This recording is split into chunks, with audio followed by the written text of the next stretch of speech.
Perkenalkan, nama saya Sebastian Saint John, praktikan praktikum PPM.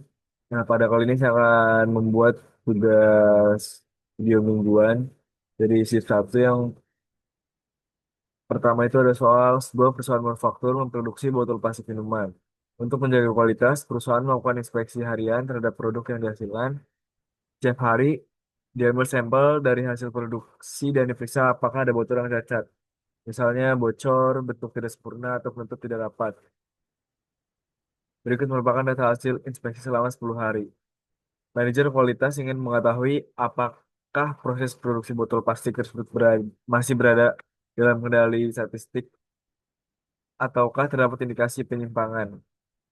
Nah, untuk jawab nomor satu ini kita menggunakan software RStudio.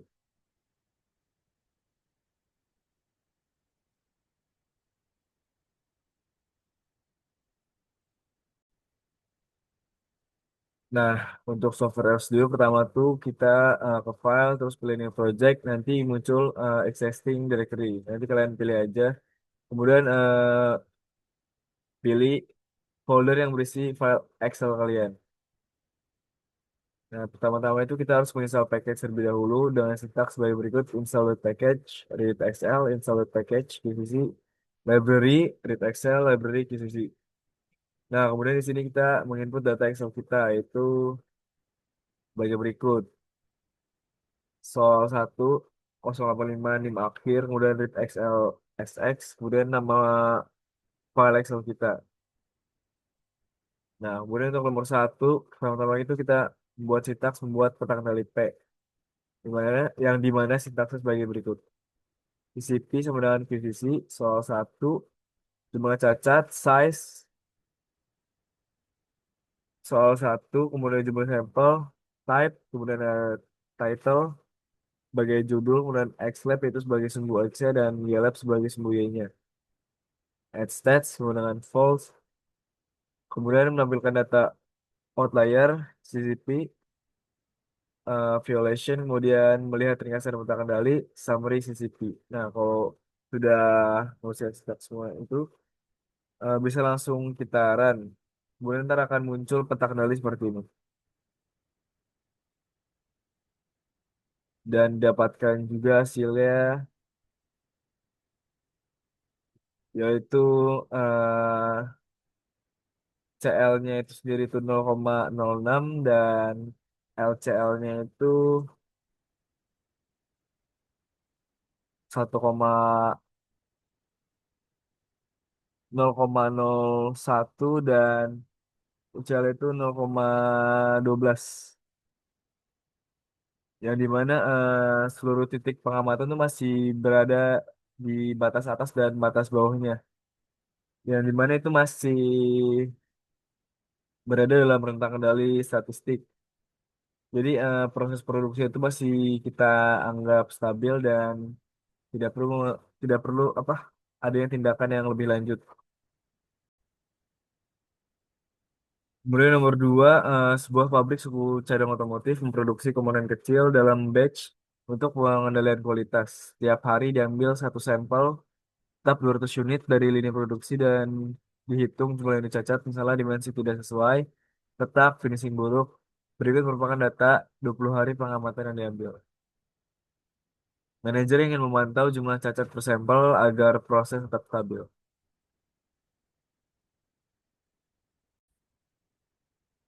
Nah, untuk nomor dua di sini kita membuat peta kendali NP dengan sintaks sebagai berikut: CCNP, QCC, soal 2, jumlah cacat, size, eh, sampel, kemudian ada type, NP, title untuk judul pertanyaan, XLab untuk sumbu X, dan YLab untuk sumbu Y, dan add stats false. Kemudian menampilkan data outliner, CCNP violation, dan melihat ringkasan tentang dali. Jika sudah, kalau sudah kita run akan muncul peta sebagai berikut. Dan didapatkan untuk hasil peta kendali NP, nilai center line itu di 11,85, Dan nilai UCL itu sebesar 21,87 dan LCL itu sebesar 1,83. Semua titik pengamatan masih berada dalam batas kendali. Jadi artinya itu tidak ada data yang melewati UCL maupun melewati LCL. Yang dimana kondisi ini itu menunjukkan bahwa jumlah cacat yang terjadi masih berada dalam batas kendali statistik dan proses produksinya masih stabil. Nah, untuk nomor tiga itu sebuah pabrik tekstil memproduksi gulungan kain. Setiap gulungan diperiksa secara visual untuk cacat, lubang, noda, anyaman, putus, dan lain-lain. Unit inspeksi adalah satu gulungan kain, area pemeriksaan konstan. Manajemen ingin memantau jumlah cacat per gulungan selama 20 hari agar proses tetap stabil. Nah, untuk nomor tiga di sini kita membuat peta kendali C, masih sama sintaksnya kayak nomor satu sama dua, itu QCC, QCC. Kemudian soal tiga jumlah cacat, type C, title peta kendali C, dan XLab, pengamatan. Kemudian ada YLab, jumlah cacat, dan add state sama dengan false. Kemudian menampilkan data outlier, PC, violation, dan metrik ringkasan peta kendali summary CCC. Nah, kalau sudah di run, termuncul peta kendali seperti ini. Kemudian didapatkan itu hasilnya berdasarkan peta kendali itu nilai center line itu nilai tengahnya itu di 6,8 dengan UCL itu 14,62 dan LCL itu 0. Sama saja kayak nomor 2, semua titik pengamatan masih berada dalam batas kendali dan gak ada yang lewatin UCL sama LCL. Jadi yang dimana hal tersebut menunjukkan jumlah cacat masih berada dalam batas kendali. Jadi proses produksi masih stabil.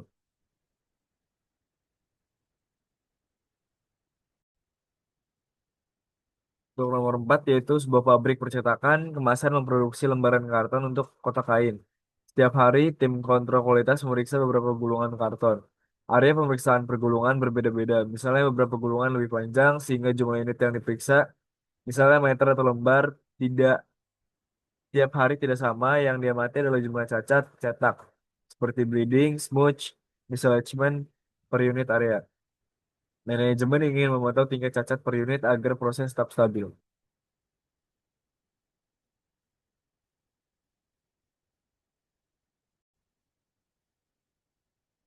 Untuk nomor 4 masih sama seperti nomor-nomor sebelumnya itu membuat tentang dari U dan sintak yaitu sisi U, QCC, sol 4, cacat, size, kemudian ada unit diperiksa dan type, peta U, title itu peta kendali U, XLab, YLab, dan stage force. Kemudian menampilkan data outliner, kemudian itu melihat ringkasan peta kendali. Nah, kalau sintaksnya udah kita run akan muncul peta kendali U, yaitu sebagai berikut.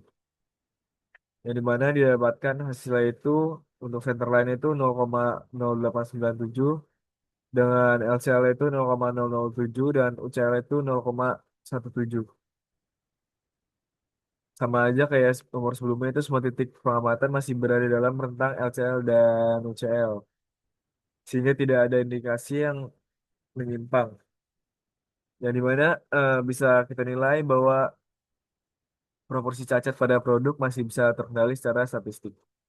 Dan proses produksi masih berjalan dengan stabil. Dan nomor 5, sebuah lini perakitan smartphone mencatat berbagai jenis defek selama inspeksi akhir. Manajemen ingin menerapkan prinsip Pareto, Pareto View, Trivial Many untuk memfokuskan perbaikan pada jenis defek yang paling sering menyebabkan kerugian. Berikut merupakan data cacat yang terdapat pada perakitan smartphone. Nomor 5 di sini kita membuat sintaks membuat diagram Pareto dengan sintaks yaitu defect sama dengan soal 5 jumlah frag, names defect, soal 5 jenis defect, Pareto dot chart, defect, YLab, jumlah frag. Nah, kalau sudah di run, lalu muncul diagram Pareto sebagai berikut. Bisa kita lihat bahwa defect terbesar itu di back channel kamera.